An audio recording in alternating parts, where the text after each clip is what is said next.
As technology advances, the scams do too. Experts now warning you can't always trust what you see. A South LA woman is left financially devastated after scammers used sophisticated AI to pose as a soap star and steal her life savings. You look at the world of lies that our kids are inheriting and will be growing up in. That is the first thing that they must understand. The world will lie to you repeatedly and consistently. When this tech is used not for fun, but to push an agenda or sow confusion. A video posted to a Persian language Telegram channel in June, apparently showing an Israeli strike on Iran's infamous Evin prison. In the last few years, video and other content created with artificial intelligence has begun to flood almost every part of the internet, and on social media, it's almost unavoidable.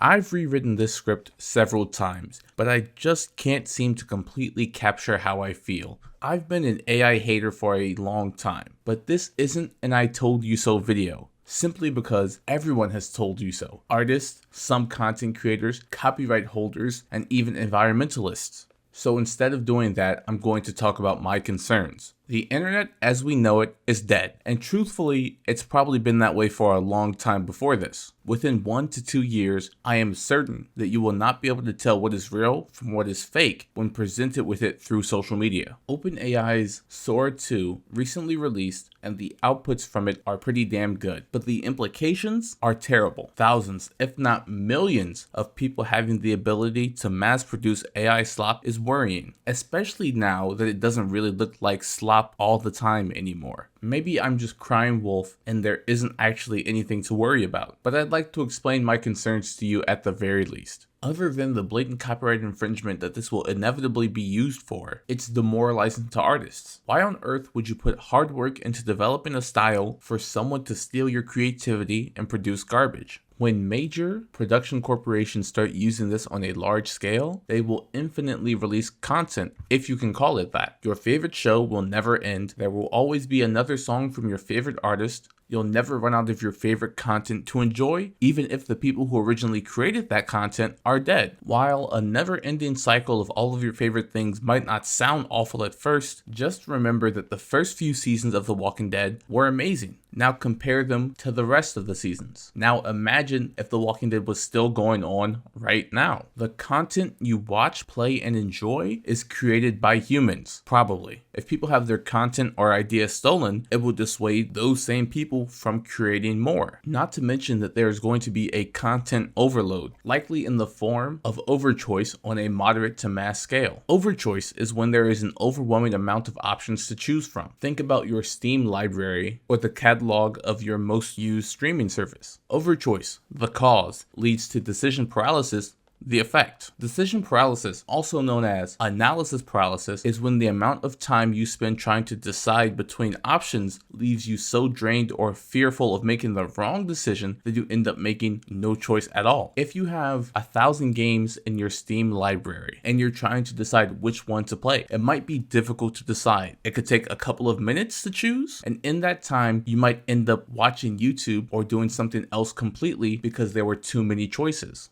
There's also another serious issue that will likely arise with this new form of content creation, if you can call it that. When you can generate endless amounts of content on average will become more extreme because people want to stand out more, like how pranksters have gotten more ridiculous to try to break through the noise. Remember how that led to staged pranks? Or extreme pranks targeted at innocent people. For a broader example, male motivation content went from hit the gym and work hard to hyper incel rhetoric based on arbitrarily assigned terms like high value and led to content creators and lifestyle coaches, if you can call them that, just insulting women. The more content a specific niche has, the more extreme or inflammatory some of that content will be, generally. To summarize, the overabundance of generated content will lead people to generating more extreme content to try to stand out, while at the same time flooding the market with so much content that there might be less people engaging with it at all as a result. But my issue isn't just with the amount of content that will be produced, it's with the potential uses of that content that really raise my concerns. The internet is already a breeding ground for things being taken out of context, if not just outright falsified. With new AI technology, anybody could claim anything and then create evidence to justify their claim. I mean, this already happens, but now it will become even more convincing. And if you believe that you'll always be able to tell the difference between an AI video and a real video, you're simply wrong. Whatever belief you have, there will be an AI video to disprove or support your claim. So different portions of the internet will become even more polarized and isolated, making online discussions even more pointless than they might already be. During the period of time that I have been writing and recording this video, there has been a government shutdown in the United States. Because of this shutdown, a discussion around SNAP funding and benefits has arisen. The Supplemental Nutrition Assistance Program, SNAP, is a government program used to provide assistance for lower income Americans so they can, eat. While this debate was ongoing, there was a person or group of people using AI to generate videos of an extremely negative stereotype of SNAP recipients, angry African American women with lots of children.